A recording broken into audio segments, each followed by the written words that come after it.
Sancho to score. No mistakes this time. That is a rocket. Royce and another fantastic goal by Marco Royce. Haaland's volley is beautiful beyond compare.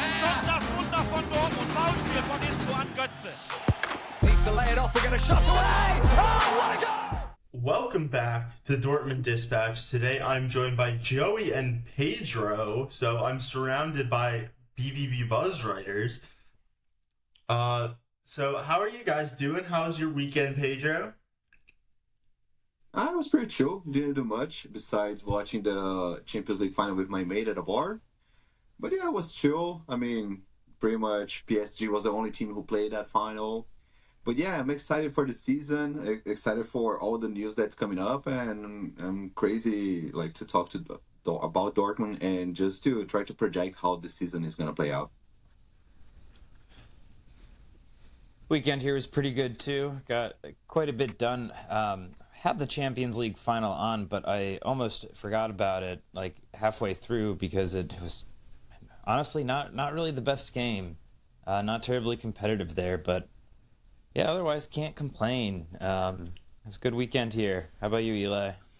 Oh, I hate football, so I was not watching the Champions League final because Dortmund wasn't in it, and so what's the point? No, I was with my sister this weekend, so I was pretty busy. I never visited her in Connecticut, and she's lived there for many years, so clearly had to make up for it by missing the Champions League final. Turned out not to be that much of a sacrifice, but yeah, not pleased at that result. I'll put it that way. Not pleased that Dortmund wasn't in that match again this year, but that's neither here nor there. Joey, you've been around North Carolina, I hear. So is there any Dortmund games that you may be going to there soon? Yeah, so it's if you're not familiar, there's a tournament taking place in the couple days called TST, or the soccer tournament. And yes, Borussia Dortmund does have a contingency. They've got a group there. And it might not be Karim Adeyemi and Julian Brandt and Gregor Kobel, but it is a squad led by Felipe Santana. So we've got got one club legend there. So I have been to the Wake Med Soccer Park. Sorry, it's been a long day in the sun. The Wake Med Soccer Park, where this tournament is taking place, and just to kind of get into it, I'll give you the rundown. So apologies in advance if this is a bit rant-like. So TST, or the soccer tournament, which Dortmund is taking place in, it's a 7v7 tournament, and it is World Cup style. There's a men's bracket of 48 teams split into 12 groups of 4, and then there is a separate bracket of women's teams. There are 16 of them this year, and both tournaments have a winner-take-all $1 million cash prize, which is pretty exciting for any party involved. Some of the fun rules with TST, because it is a little different, there are unlimited substitutions in these matches, and they are on the fly subs. So players run in and out while the clock is ticking. The teams play against each other in 20-minute halves, and then this is where it gets a little bit interesting. So after both halves conclude, the teams then play an additional untimed period called Target Score Time, or TST. And during this time, the target score is set to 1 goal higher than whatever the winning team's score is. So, let's say Dortmund's ahead of the Rally Rebels 4-2. We get to the end of the second half, and the next period begins, and it's essentially first to 5 goals. If it's 0-0, then its next goal wins. But one of the fun aspects of this target score time is that every 3 minutes that goes on during that period, teams must sub out one player without replacing them. So the longer the match goes, the fewer players are on the pitch, which makes for some pretty exciting conclusions to matches, and also puts these matches in a position where every game ends on a goal, which is another little unique twist on it. And I might have already mentioned this, but the fields are, I believe, 65 yards by 45 yards, which is that might be feet. Forgive me if I botched that, but they're about half the size of a normal regulation field. It's not feet, Joey. It is not. Yards. Okay. 65 feet is like the 18-yard box, basically. Well, forgive my metric conversions, whatever. Couple additional rules: there are no slide tackles, and throw-ins are replaced by indirect free kicks. Joey, more importantly, what I think our fans will care about, the last 2 years, Borussia Dortmund in this tournament has not had the strongest of showings. Do you think this will be a different year? It's hard. This is a hard one to say. So in the last 2 years, Dortmund has failed to make it out of their group stage. In those 3 years, they recorded one win, which, funny enough, was against the Bayern Munich World squad, which is not there this year. So that was a squad last year of Kevin Grosskreutz, Tinga, Evanilson, Lucas Barrios, Santana was there as well. This year, a lot of those guys are not present, and Dortmund seem to have recruited a team of players from all around the place. Some of them professional indoor soccer players. At the tournament last year, there were a lot of successful players came from I think it's futsal, sort of this fast-paced indoor soccer. I think Ricardinho was a really popular player. I think he might have scored the most goals last year. Not positive. So Dortmund is going to be coached by it's Drew Wright, and he's been there the last two seasons, the last two TSTs, and this will be his third. He's currently the director of soccer development and the college program director for BVB International Academy America. So he's high up there with Dortmund, at least for North America. And in a kind of funny twist of fate, the assistant coach for this squad is going to be the WWE star Sheamus. I don't know too much about WWE, but he's got bright red or orange hair, some funky sideburns, and he looks like he would be very entertaining to watch. He looks like he would be called Sheamus. Like, he does. If you see him on television, you'll know who he is.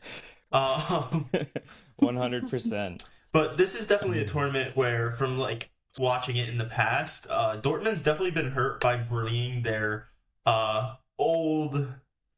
I don't want to be mean. They're guys who may not be in the best shape, who are a bit older, and maybe not having the same fitness standards. So if you have any friends that think soccer's a little bit too slow paced, this is a lot different than that because of that much smaller pitch, the fewer numbers. So it's very end to end. But is there anything else that, like, is there a player you really want to highlight from Dortmund, Joey? Or I mean, it's got to be Felipe Santana. Mostly because he's the guy that we've all heard of. Michael Lahoud, who's played all over the place as well, he's going to be part of Dortmund's team. And just to let our listeners know, since this episode comes out on Wednesday, the tournament does start, I guess, today, Wednesday. And you can catch Borussia Dortmund's games. The group stage games, at least, will be streamed live on YouTube. So at 8:30 Eastern Time, East Coast, United States, Borussia Dortmund are going to take on Freedom United Soccer Club, which is essentially a team of alumni from the U.S. Air Force Academy. So they probably don't want to mess with those guys. Then they will play again later that night, 6:45 p.m., against the Drunken Monkeys, which is a team that I could find surprisingly little about, but on their official page on the TST website, they claim that their mission is to, quote, create opportunities for players worldwide while challenging the status quo and proving that greatness is forged through ambition, resilience, and bold thinking. So, unquote. So take from that what you will. And finally, their third group stage match will be on Thursday the 5th. That will be 12:30 p.m., so just after noontime Eastern. And they are going to be playing Plymouth Argyle FC and Harry Kane, who is a member of that squad. Cain is how you spell his last name. So different Harry Kane than the one you might be familiar with, but I hear he is a pretty strong player. And once we get out of the group stage, a lot more of those matches will be on ESPN Plus, I believe, if you are at least in the US and have a subscription for the Bundesliga, you should be able to watch those. And the last thing about on TST is just to give you an idea of some of the other players and teams that you'd be able to watch if you are interested in following the tournament. There are representatives there from Club America. The Wrexham men and women will both be there. Newtown Pride, which is based out of Connecticut. Is that right? Connecticut sucks, but that is correct. Yes. Based out of Connecticut, and they are actually they were the first winners of this tournament 2 years ago.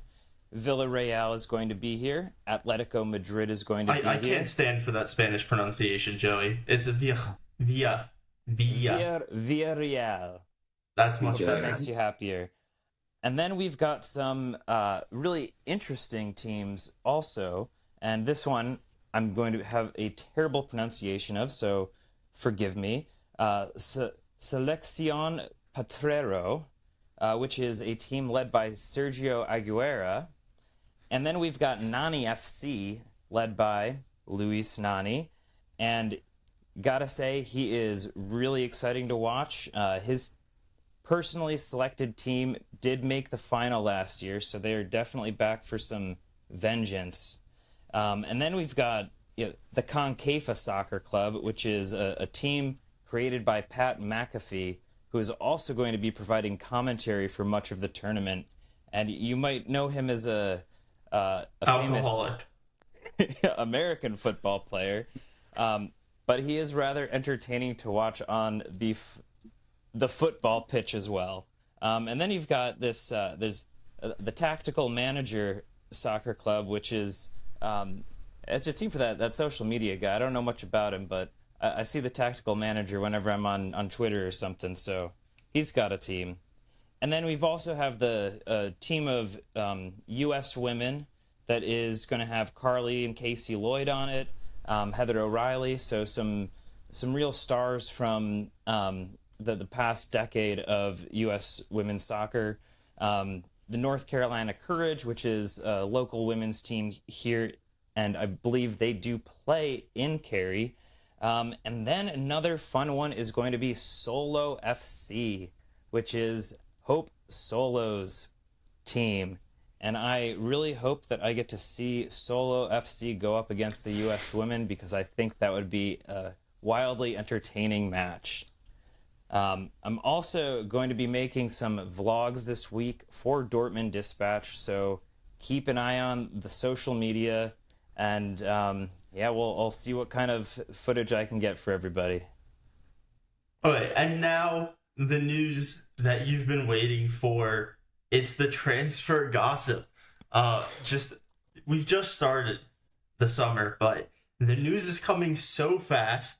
And Joey said today, as if we're recording this on Wednesday, but this is actually being recorded June 2nd at 8:16 p.m. Eastern Time. Please do not hold us accountable for not talking about any news that gets announced after that time, because we don't know.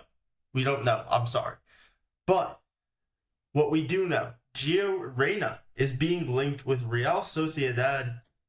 Pedro, start us off. Like, make me care about this. I mean, I probably don't even care about it, but I'll try. I mean, I think Gio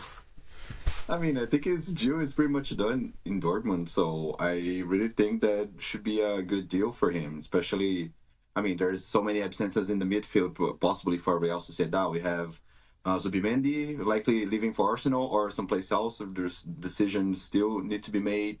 Oyarzabal, it's a guy that is injury prone, so they probably need a guy to help in the offensive third. Takefusa Kubo, which is a guy I really love. Not sure if he's staying as well, even though he has a contract until 2029. So I think it's a place where Gio can really thrive, and I think it's a really interesting fit for the team. And I think it's a win-win for both sides. I think with 1 year left on his contract, I don't think Gio has done much to deserve an extension, and it's better to sell him now rather than just sticking with him in the bench for one more season and then letting him leave on a free. So I think that's a win-win for both sides, and hopefully Dortmund can also sign another central attacking midfielder who can challenge Julian Brandt for the starting spot. Of course, we're going to talk about Brandt later, but I'm already give like a little bit of a spoiler on my opinion. I think he's going to stay, but he needs competition if he's staying. So, yeah. Yeah, let's get some money for Victor Froholt to make Brian happy. But Joey Salihamidzic linked with a return to Köln, linked with some Turkish clubs. I've heard a lot of these stories before. Is this year the year? We will certainly see, won't we? I think Salihamidzic, I think he should go back to Cologne. They really loved him there, and staying in Dortmund, I fear that our fan base, myself included at times, can be kind of annoyed when he makes mistakes on the pitch or isn't quite as good as we hope he is. I think Cologne would be the ideal return for him, assuming that they would be able to strike a deal in terms of wages. He knows the German league, the Bundesliga well. But then he is Turkish, so could see him go to the Turkish league. I think Besiktas is one that I have seen links with. I think it's going to be hard for Ozcan to find minutes if he stays at Dortmund, especially if we bring in a couple of new midfielders, especially since Felix Nemecha and Pascal Gross are both, I'm pretty sure they're both staying.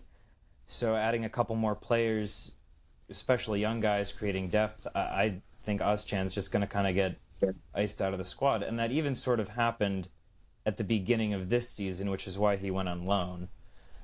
So yeah, like Reyna, I think Ozcan's time in Dortmund is probably nearing its end. Yeah, it wasn't even like he played too much when he came back. I don't know, man. I think the Köln links should probably go away soon. Their best midfielder on their books is a defensive midfielder. He's just 22. They're probably gonna want to play Martel. It is. They have another guy out of Denmark, I believe, who's already at the club, and then they just signed a more advanced midfielder for $5.5 million. They've been under a transfer embargo for a little bit, so they have some extra money that they haven't spent, but they also signed Ragnar Ache, who will be probably actually pretty cheap, but still, like, this is considerably over what we saw promoted clubs spend last year, so I'm not sure how much they can continue to spend in their midfield, already having brought in a guy and having some existing young players there. But maybe Turkey's the solution. I do not know, but as the summer goes on, I'm sure Dortmund will drop the price in exchange for just getting him off the books.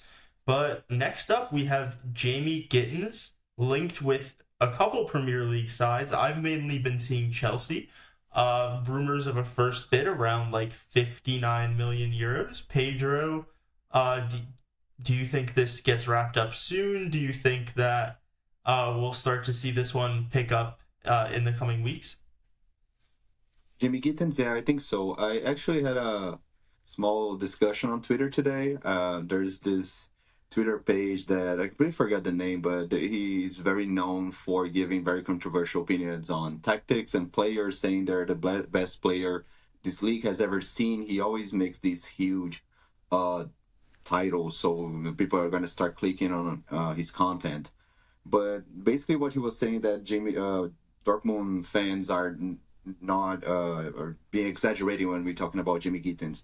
And I think it's somewhere in between. I feel like sometimes the fans go a little way too hard on Gittins, but at the same time he praises him like he's gonna be the next I was trying to give an example of like a legendary player, but I mean he's a really good player and he has a high ceiling. But yeah, I think it's too early to tell, and I think the really real opinion on Jamie Gittins and how he's gonna fit to the Premier League, it's somewhere in between. I think Gittins has a ton of potential, but we gotta be real. Like he had a really good start of the season, but at some point he started not picking up to the same standard. At some point, even before Kovac got in, and then the argument on the tweet that I commented on said, "Oh no, he was just a matter of changing up the system." So Kovac came in, he's not using proper wingers anymore, so Jamie Gittins lost a little bit of his spark. But we all know that Kovac haven't started playing like that since the beginning of his spell at Dortmund. He tried to play with wingers before, so that's a little bit of a shallow kind of analysis because you don't give the whole context of the situation. I mean, it's like correct to some extent, but Gittins also didn't play to the same standard when Kovac was playing with proper wingers early in his campaign with Dortmund. But I think he's going to translate well in the Premier League. I think that's a deal that's going to materialize in the next few weeks. I think Chelsea, who are likely the team who has the most interest, aside with Arsenal as well. They look like the teams that I've been tracking that are really interested in Gittins, and I think he's a good fit in both of those sides. And I think he would immediately elevate the ceiling and even the floor for Chelsea because I really don't trust any of their wingers. I think Cole Palmer playing the right wing, I think it has been more productive than Madueke or even Sancho playing for Chelsea this season.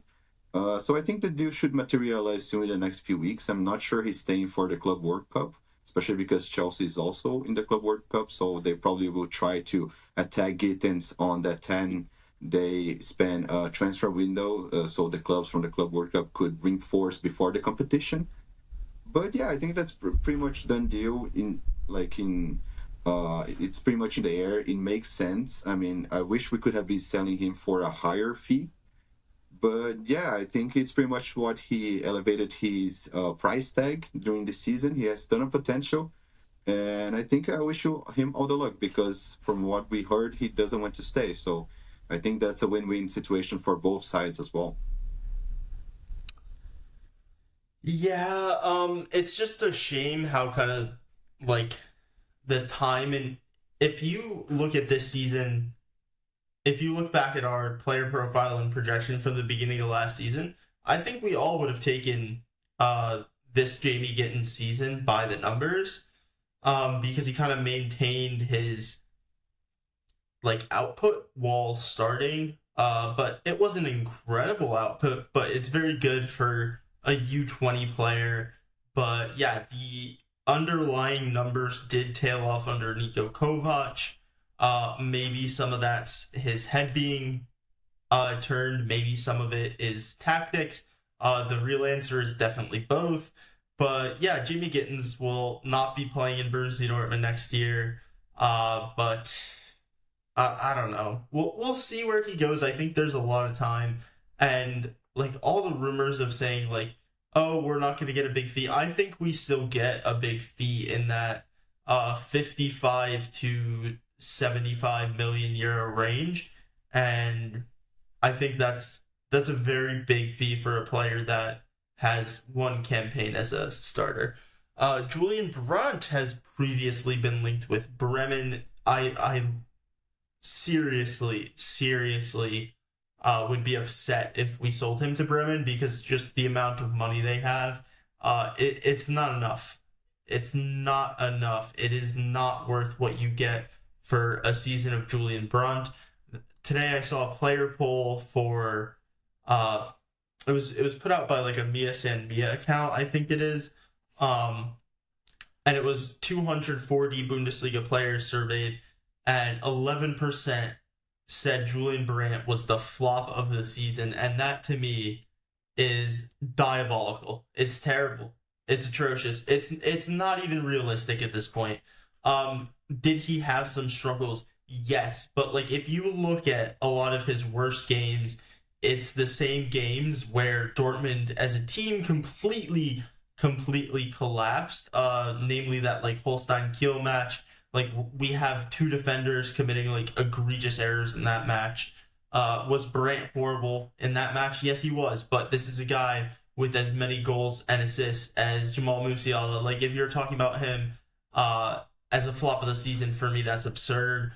You got guys moving for well into the double-digit million euros over at Stuttgart that are playing strikers, and neither of Demirovic or Undav put up like impressive seasons playing. Like they each had like 3-4 less goal contributions than him, really underperformed their underlying numbers, so it wasn't like they weren't having service. Like there's so many guys we could talk about, and then you have João Palhinha at Bayern, who did get a considerable amount of the vote, but like this guy just he didn't show up. Like I don't know what else to say. Like he couldn't get into a Bayern midfield that everyone said was terrible defensively. I never rated the signing, but you know that's I've stood on my soapbox for too long. You guys can talk about the nonsense that is the Julian Brandt links to Werder Bremen. I think, I mean, Bremen, goes back a month or so, but Bremen was like monitoring Brandt's situation or something like that, and I think that maybe they were hoping to offer him an escape route if he needed to leave Dortmund. But I mean, yes, I think the links at this point are kind of nonsense. I think Brandt's kind of in a tricky position with the club because he's entering the last year of his contract and he still has a considerable transfer value. I think it's like 30 million or something like that. But he did show in the conclusion of the season that he still has that classic Julian Brandt ability that we knew he had, and it was just too inconsistent this season and missing for much of Nuri Sahin's time. But since Brandt has also made it kind of known that he wants to stay and fight for his place in Dortmund, this one's hard to say. I don't necessarily see him leaving this summer unless a club really comes in and kind of recruits him. Yeah, no, I agree with Joey. I'm not even sure if Bremen would be willing to pay his wages because at Dortmund, he with Capology right here on my computer, Julian Brandt is right now at 7 million euros annually at Dortmund, and the highest paid player in Bremen is Leonardo Bittencourt with 2,500,000 euros a season. So yeah, and Bittencourt is not even a regular starter for them. So I'm not even sure how they're gonna be willing to feed him in the wage bill. Of course, Brandt will have to reduce his salary to play at his boyhood club, but I don't really think that's realistic financially and career-wise. I think it's too early for Brandt to go to a move like that. And honestly, I don't see many other markets where he would. Maybe the Premier League, but I'm not even sure without possession they will be willing to risk anything on Brent right now. With only 1 year to go on his contract, they can probably sign him on a free next summer if they want to. I think the problem with the situation is Dortmund and whether, I mean, I like Brandt and I think he's going to stay, as I said before. And I like him and I think he could contribute to his team as he showed in the last few matches of the season. But the real question is, do you offer him a new contract and when? I mean, I would probably offer like a 2 extra years on his current deal for him to leave the club in 2028. Well, maybe with incentives to extend to an extra season if he reaches certain goals. I think that's a realistic deal that he will probably sign or he agree with if Dortmund put that on the table, depending on the wages as well, because he probably would want some more money. But yeah, I'm not sure because he's not technically justifying that the whole spell that he's been playing for Dortmund. So That's absurd, you know? Pedro. This is a contract. This is a contract extension. He is on a contract extension right now. Like he's already paid his fee. This is his fourth straight campaign, getting 20 goals or assists. He was signed like 6 years ago. At this point, he has been worth every penny that Dortmund have spent on him. Even this past season, for a guy that is on a contract extension, just being paid 7 million euros, we got guys getting paid a little bit more than that provided us absolutely nothing. Like not even a highlight this season. So okay, sorry. That. One goal against a relegation team. Is getting paid more than Julian Brandt, and he's not on a contract extension. I think Julian Brandt has paid for he has paid Dortmund back. If you look at the value of a goal in the Bundesliga, it's a lot less than the Premier League, where it's nearly like 2 million euros per goal. But if you're looking at 20 goals and we say a goal in the Bundesliga is worth like 500,000, he's roughly paying back his salary in terms of output for like an attacking midfielder. But yeah, would I be willing to sell him? Absolutely. Do I think there's a market? Like, I think it would have to materialize. I think the player would have to want it a little bit, and I don't necessarily know if that's going to be the case. I think this is a situation where, because it's a contract extension, I don't really care as much if he leaves on a free. Like, I think that you get back in playing value 7 million euros worth of football from Julian Brandt this coming season.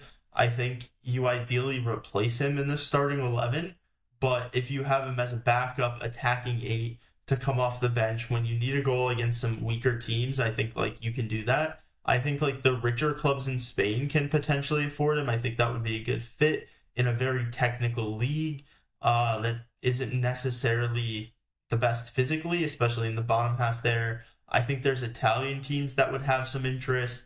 So it's really about where Julian Brandt wants to live. And I think if he wants options, there will be a lot of options for him, because with that 1 year left, I don't think the fee Dortmund would be that absurd. And I think like while his wages are high, I think that signing like a 3-4 year deal at his age now, before he waits another season, potentially falls off a little bit more. Like, I think signing that like 4 year, 6 million euro per year deal somewhere else may have a lot of interest for him to get that extra wages guaranteed in a couple of years, rather than signing for potentially like more money per year but less years this coming season. But it's really, I think, all up to him. Yeah, but I mean, if you were to renew... Oh, no, sorry, Joey. I was just going to ask Eli, if you were to renew his contract, I think like 2 years with one extra option for an extra year. I don't want the I think option. That's okay. I don't want that option on the to wages, exist. how much would you be willing to pay for him? I don't want the annually third if year you to were renew exist. his contract? I'm not talking about a third year. I would not do it. I've been more positive on Julian Brandt than almost anyone else, but third year to me is a no-go. I'd rather pay an extra little bit of salary in the first 2 years. I think that like next year, if you get him down from 8, if you go like 2 years, 5.5, you're looking at offering him, what is that, an extra 3? Like, you wouldn't be able to do that. But like if you go 2 years at 6, you're giving him an extra 5 million for 1 year. you're backloading it a little bit, but I think that would be good. So yeah, I Yeah, think it makes more giving him sense. like a two I don't know if he would take it, because if he signs elsewhere this summer, he's probably gonna get a 3 or 4 year deal. Um, like I said, and that would give him more money. I don't want the third year because I've seen the physical decline. No, it The makes goal sense, but output's still I there, think it but could be like an option that only Dortmund can trigger. I'm not sure he would be willing to sign that, but Spurs did a similar thing with Heung-min Son when he gave an option on his contract that it's triggered by Spurs if they want to sign an extra season with Heung-min Son, and he's past his 30s right now. So like that's would be on Dortmund, couldn't hurt. And as you said, if we backload that contract with 3 years in total, 2 extra years from what we have now, and an extra possibility for one more season, if Dortmund wants it, I don't think that can hurt. And as you said, that's fair. I think Brent deserves a little more money. Maybe like if he gets 7 mil now, maybe a little more backloaded, like 8.5 a season. But yeah, I mean, he had his ups and downs, but I mean, depending on the contract, like if it's that structure, I'm honestly very okay with it. Sorry, Joey, I interrupted you.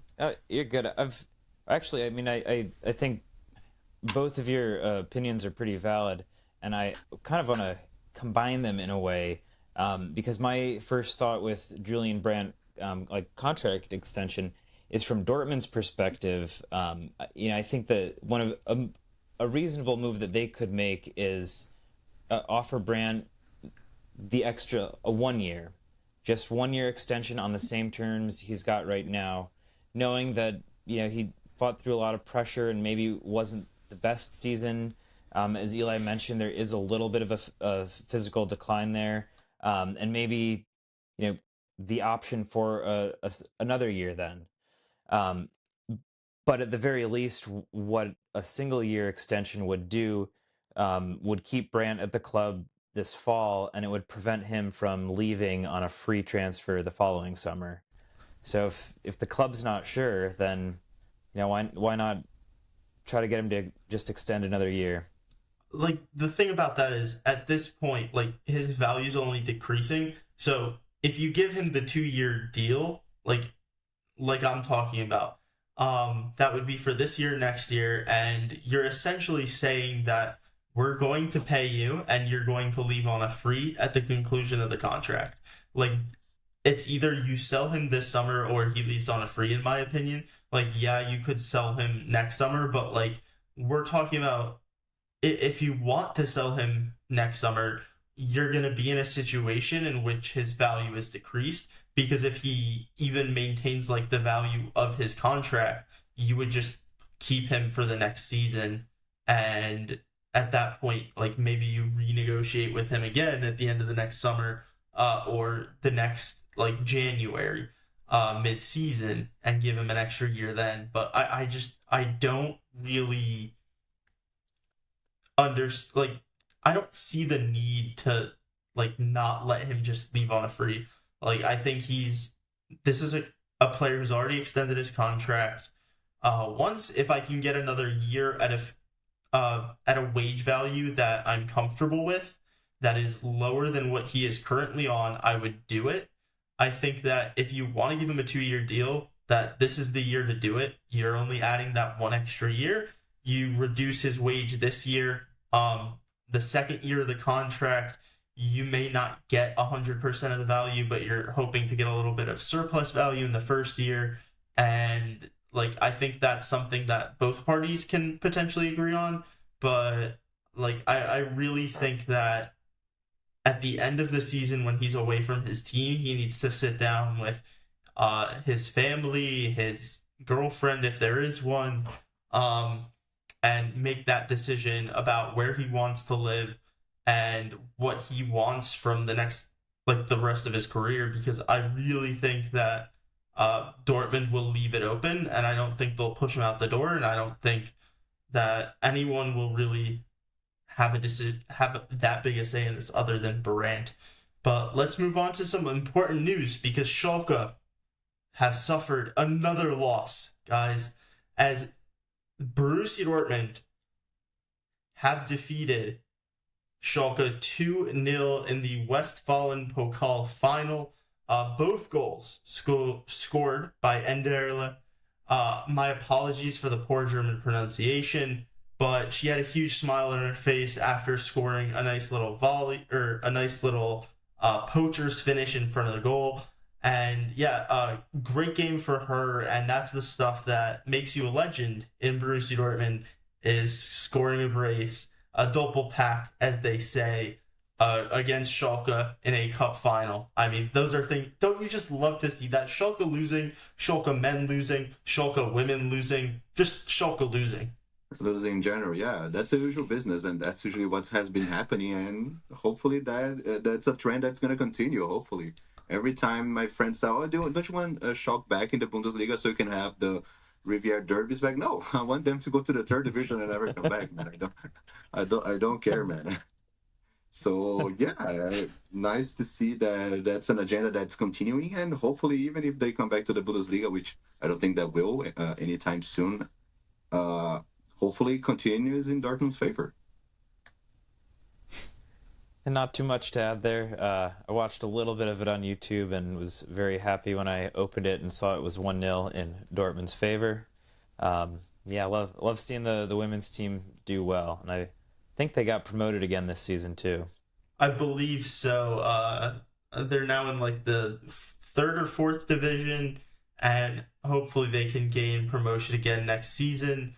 The mid-year signing Dana Markart had a great second half of the campaign for Dortmund, coming over from Hamburg in a much higher division, and really, I mean, a lot of the games they play are kind of laughers against some much smaller opposition, but Dortmund like maybe didn't put as much money as they could have, should have in women's football a few years ago, but they certainly have invested in and are utilizing that traditional soccer infrastructure, utilizing promotion year after year after year, and hopefully soon enough we'll be in the top flight, because that is it's a little embarrassing to not be there.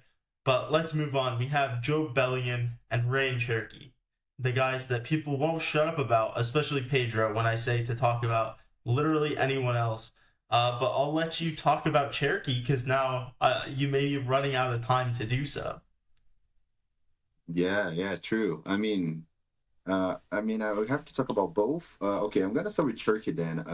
I think that's pretty much done. When Man City get in the race, I think it's pretty much a matter of them negotiating with John Textor how much they'll be willing to pay for Turkey. And I mean, with him, Kevin De Bruyne leaving, and Turkey probably going to be taking the throne as the Man City attacking midfielder with Pep Guardiola. I think there is not much to think about, and I don't think Dortmund can add much competition to their race. So I make my amends to the idea that Turkey is not going to come to Dortmund already. I mean, our time to sign him was during the winter. John Textor didn't help in the whole scenario. I mean, that's okay. I'm trying to learn not to fall in love too much with certain players, and especially the ones who are not in my team yet. And I think that's the case with Turkey, and I don't think he's coming. On the other hand, Joe Bellingham looks way closer to Borussia Dortmund, and he has reportedly accepted Dortmund as his next destination. I think all that matters now is our negotiating the transfer fee with Sunderland. And apparently he has a 40 million euros release clause, but apparently there's like a gentleman's agreement between Sunderland and the player's entourage that they could negotiate a lesser value. But we know how those kind of like gentleman agreements work with the whole John Textor and Turkey situation. So I'm not putting too much hope in that. I'm waiting until we have something more concrete on the negotiations and how much Dortmund is willing to offer, but apparently it's in the range of the 30 million euros. And yeah, I think it would be a good addition. Like, I'm not that psyched about Bellingham, Job specifically, but I think he can add. I think he raises the floor of the midfield immediately, getting in, and especially with the uncertainty we have if Gross is gonna keep the same hype he had in the past season. If Mecha is gonna evolve for another season. We have Sabitzer and Ostjan that probably are not going to stay. So I think he raises the floor immediately when getting into the team, and he has a really decent high ceiling. So I'm glad for that. And even Lars Rick in the past week, he said there's not going to be the same level of shakeup this transfer window compared to the last summer transfer window. And I don't think that we have to read too much into it. I think he's just saying it's not going to be a huge overhaul, sorry, in the squad. And I think he believes in the core they built through this season, and he's gonna just sign specific positions and players that they think they're gonna make a difference. I'm not saying that Bellingham is gonna be that guy, but I think what Dortmund need to do is raise immediately the floor or the midfield and bring some competition. I think that's the sector we really need to provide competition and raise the floor immediately if you want to have any chance in the Bundesliga and eventually in the Champions League as well. And of course, provide more depth in key positions such as center back, center forward, center attacking midfielder, and others as well. So I think that's my huge trying to bring all that's happening with the whole Bellingham and Turkey situation. And I think the transfer window is going to go like that. And I think that's the strategy Dortmund should go with. Yeah, like with that quote you said, I just think it's a lot less targeting of guys who are intended to start a ton of games. So like last year for our signings, if you look at guys who are intended to start, you have Pascal Gross, you have Serhou Guirassy, you have Svensson, you have Maxi Bayer. That's 4 guys that were intended to start a ton of games. Even Jan Koto, you maybe look at him as a signing and be like, oh, he probably was planned to start a lot more games under the previous manager. And this year, if you're talking about Joe Bellingham, you're talking about like a backup 8 who will get a lot of games, but isn't going to be contesting for the first 11.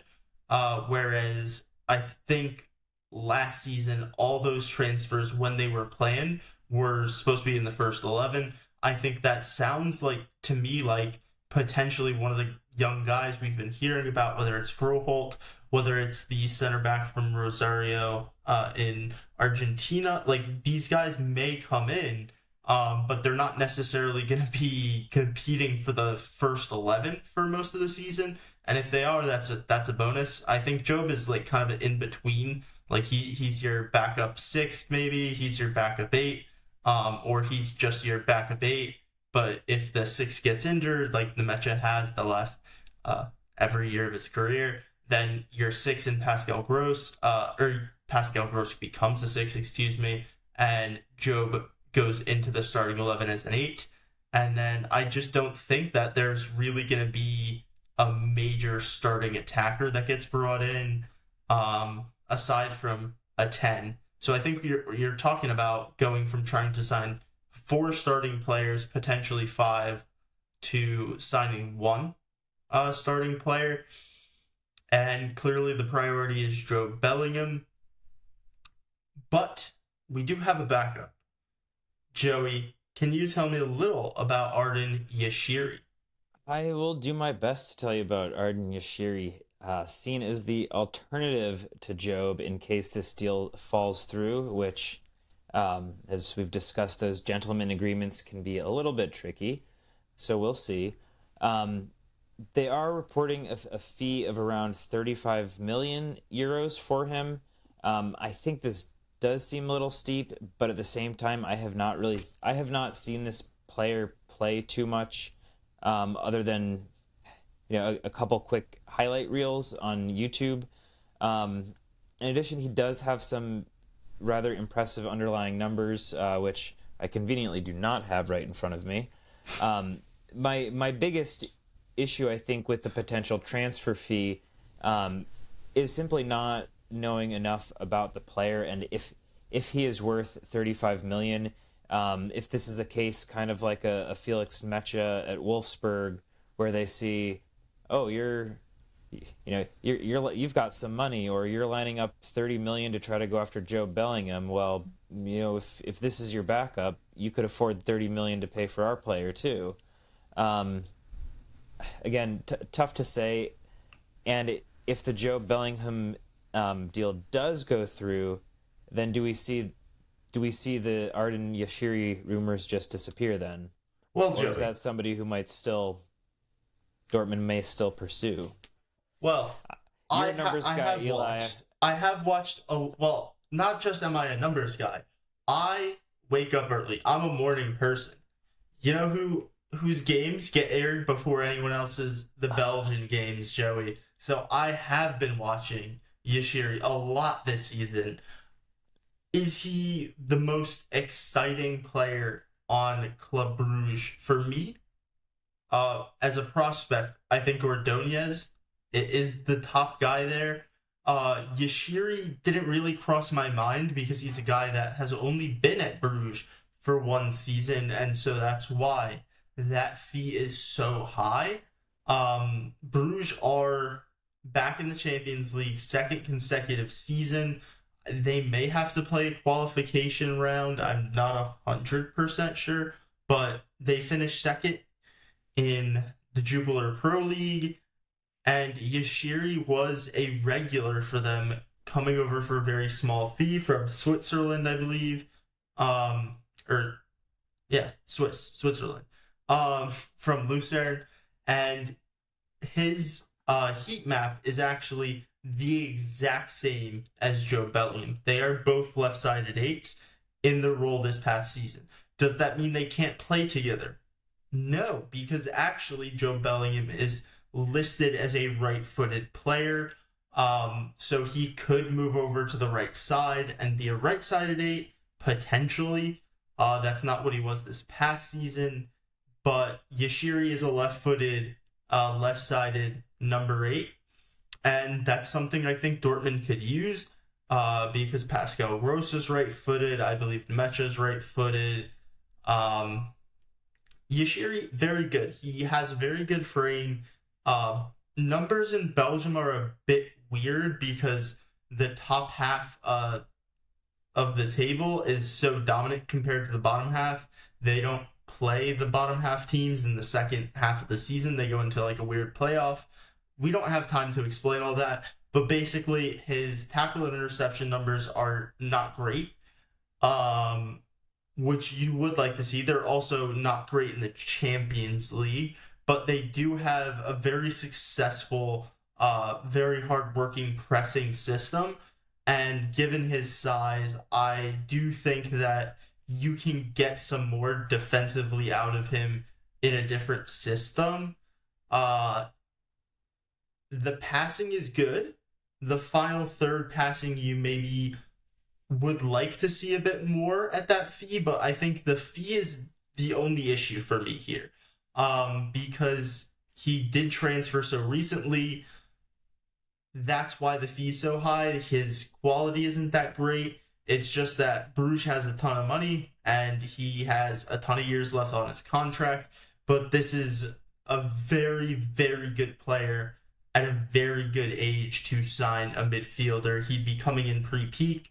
You get him under contract for several of his peak years. But yeah, 35 is a little steep. I hope that's a little bit of negotiating from Bruges.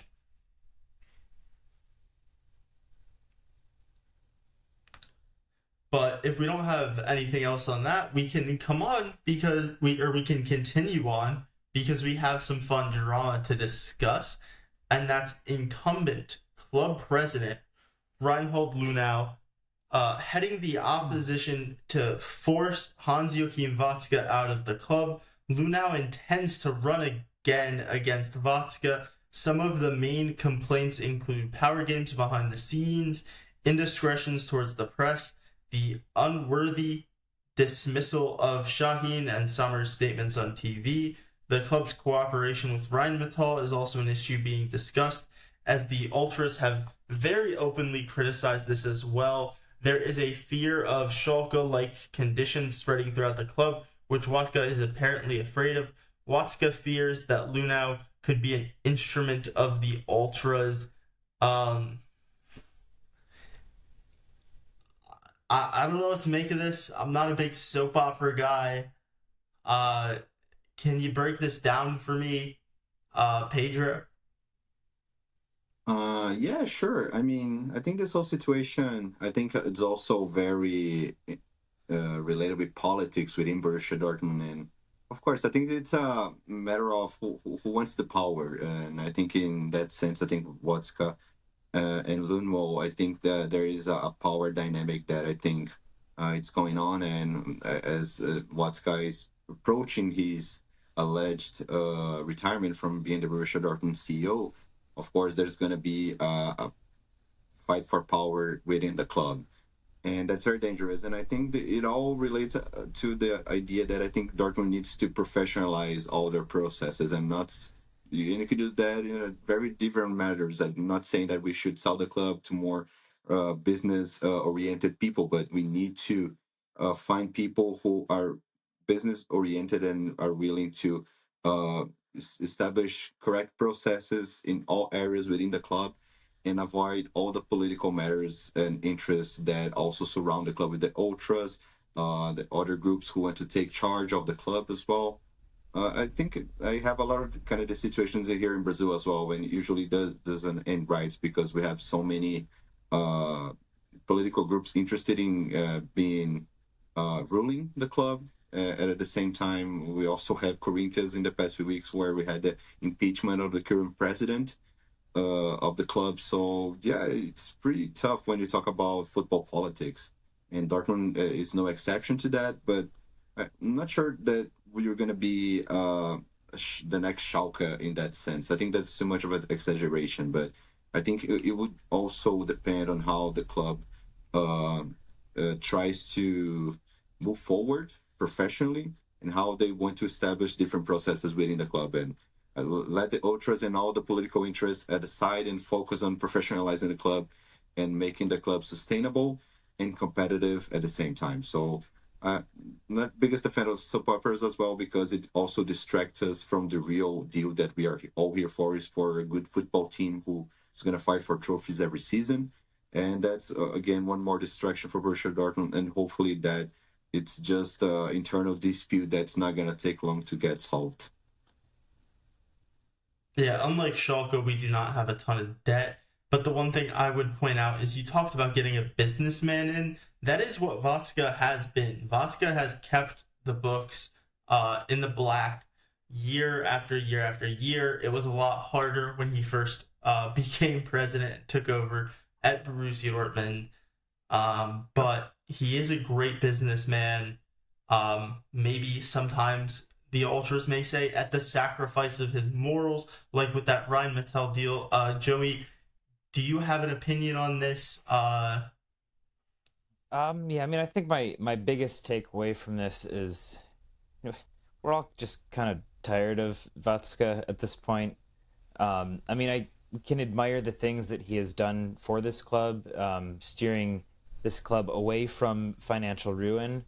Um, but at the same time, he has postponed his retirement once, and with a lot of like the nepotism we've seen in recent years, and then sort of this late success we had under Kovac, it kind of feels like, well, wait a second, when we steer away from the nepotism, maybe the team does better. And in terms of this fears of Schalkenization, I think they both are and aren't warranted. In one sense, like Eli said, we don't have the kind of debts that Schalke has. At the same time, there was a period of this season through the end of the first half, especially beginning of the second half, where Dortmund were essentially the worst form team in the league. They were in relegation form, and if I mean, Bayern Munich is kind of basically immune to relegation, but Borussia Dortmund is so inconsistent and can be so inconsistent that I don't think that they are inherently safe from relegation, especially if the club finds themselves in a situation with a manager like Nuri Sahin, if they can't pull the plug on him. And then if the person who comes in can't immediately fix the ship. Which, I mean, when Shaheen was sacked this season, we had enough points that we would have stayed up regardless. But if a bad form like that carries into the next season, it's hard to say. And then you can see the kind of the snowball effect that would happen with a circumstance like being relegated, with the financial hit that the club would have to take by not being in the Bundesliga, and then the club would get rated. The squad would get rated. You'd have a couple players who would stick around, and the majority of them would go places that they'd be playing in Champions League or in a higher league. So I do understand how there can be some fears about this Schalkenization, but at the same time, I really don't think we're quite to the point where we need to be scared of that happening. Decisions were made at later than we may have liked, but the decisions that needed to be made were made eventually, and yeah. My point is, I don't think that we are going to become the next Schalke, but I can understand why some fans may kind of have that fear, especially with the dysfunctionality of the higher ups and this crazy I think hierarchy. Schalke's the wrong comparison, Joey. I think there's another major European club that has already demonstrated like what would have to go wrong for Borussia Dortmund to really go down and get relegated, and that's Manchester United. Like, this is a club that has been run incredibly poorly for a decade. They have a massive financial advantage over everyone else, or at least so they did, as recently as like 2 to 3 years ago. But because of not just atrocious managerial signings, but atrocious senior player signings, letting their academy go to a little bit of a waste until the last season and a half. Like, that's kind of more where you would see a comparison, because Dortmund have such a financial advantage that you say, like, what would happen if we were able to sack Nuri Sahin? We sacked Nuri Sahin about 10 games too late, like when it was very obvious that he had no idea what he was doing. To me, when our underlying numbers were so far below what our squad was capable of, we waited like so long, but we still had the money to do it because we have so much more money than everyone else. So it's not like what happened to Schalke, where they're in the Champions League 1 year on a really good hot streak, and then 2 years later, they've had to sell like 2-3 players. They lost a guy on a free in Goretzka, and now they're bankrupt because they had hundreds of millions of dollars of debt looming over their forehead for several years, and they were just scraping by off like a little bit of luck. Like, Borussia Dortmund would need to sign, like, we've talked about on this episode some of the dead weight at Borussia Dortmund. Like, if we sign Julian Brandt to a 4-year contract extension at his current wage and continuously make mistakes like that, that, like, while Julian Brandt's been good, he won't be good probably in 4 years. He won't be worth the same amount of money. If we continuously make signings like Sabitzer, who, like, while being a good player and having had a very, very good career, we've signed him through his age 33 season and are paying him a ton of money. Like, if you continuously do things like that over a decade, then you'll be in trouble. But even if you look at, like, the Emre Can contract extension, that wasn't bad to that level. Like, was it not something I would have ever done? And do I think it's worked out? Like, no, I would have never done it. No, it has not worked out. But he's still capable of, like, playing some games for Borussia Dortmund. He's a capable squad player. The bigger issue is how often he's played over the course of the season. But, like, that contract extension, while bad, hasn't made us not a top 4 squad, because well, we've had a couple very bad signings, even like the Jan Koto signing. Like, if we play Jan Koto 2,000 minutes next year, we probably sell him for 15 million euros. Like, that's getting money back. So you have to make considerably worse decisions than we're making. Like, you can't just sign Nuri Sahin, like one Nuri Sahin coach, and have it all go to shit. Like, I think you need to have, like, we've had mediocre years. We haven't like had the like light 100 million euros on fire years like a Manchester United has, and we certainly haven't put like 5 of those back to back to back. Like, yeah, we've sacked a lot of coaches over recent years, but we've still been in the Champions League for how many years in a row now? Like, it's not like we're sacking Jose Mourinho and paying him like 25 million euros for him and his whole team to not coach, and then like getting out of the Champions League. And like, if you look at Borussia Dortmund's squad, you look at some of the teams in the Champions League, this is a better squad than Eintracht Frankfurt. This is going to be a better squad than Leverkusen next year. So I think that a lot of the fear is a little exaggerated, but that does not mean that we should tolerate some of the mistakes and mediocrity we have seen from the board and the backroom staff in recent years. I think that's pretty well said. One thing I would add is just thinking back on Jurgen Klopp's final season. Dortmund were in the relegation zone at the end of the Hinrunde, and he pulled the team back to, I think, 6th or 7th place that season, whatever qualified him for Europa League. But I mean, that was another situation where the momentum of the team was horrible. But there were a lot of other things at the club that were going right. So, kind of to your point, Eli, it's got to be a perfect storm of mismanagement over several years that leads to a team like Schalke, a team like Manchester United right now. So yeah, I think that's about all I got on that. Yeah, also like the financial disparity between Borussia Dortmund and right now it would be Leipzig is like the 3rd highest spending team, and then there's a really big drop off to 4th with Leverkusen.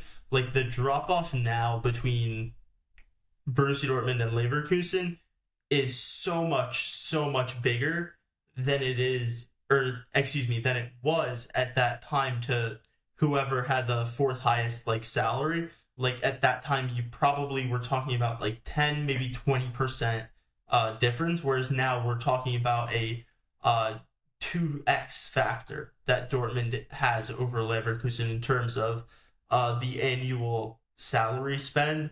And so Dortmund is able, even when they have a little bit of poor recruitment and Leverkusen has a string of nearly perfect recruitment,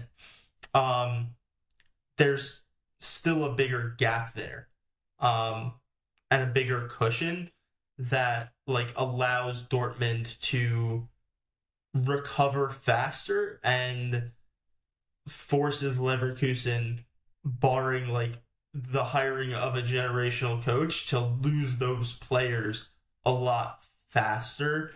And so I think like you have a lot of factors like that now where like there's only one Xabi Alonso in theory.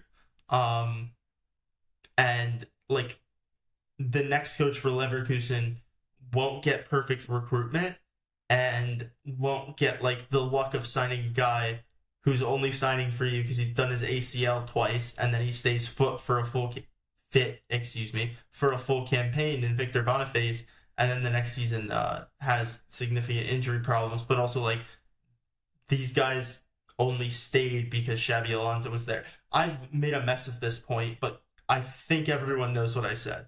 My last point was so good, and I made it in a much more eloquent way. This one, I kind of lost a little bit of luck on, and it's really let me down, and I'm sorry for that. It's all good, man. Should we just wrap it up? Yeah, so is there anything you guys want to plug before we head out? Watch TST on YouTube and ESPN Plus, and Not NAD. Be on the lookout for not NAD. Definitely not NAD. Be on the lookout for Emma. I know she's in Cary, North Carolina, and I'm gonna try to get a selfie with her. You should. And yeah, no, don't want to do anything personal. Just follow us in our social media. Keep rating our podcast on Spotify and all other streaming services. And I see you guys next time. Yeah, follow me, Del_Pedro 23. Oh, you even memorized that. Okay, cool. How many episodes have we done now, Pedro? You think I have it? More than 100. Oh, okay. I'm glad that you pay attention to that. Nice. What is this, 102 now, or 103, 101? 101. 101, man. yes. Yeah, but Pedro and I have been doing 2 out of every 3, maybe more for the entirety of that. So I'll get there. J Lamson _9. You're good. That's close enough. Anyway, follow their work at BVB Buzz. And I've been your host, Eli. Thank you so much for listening, and have a good one.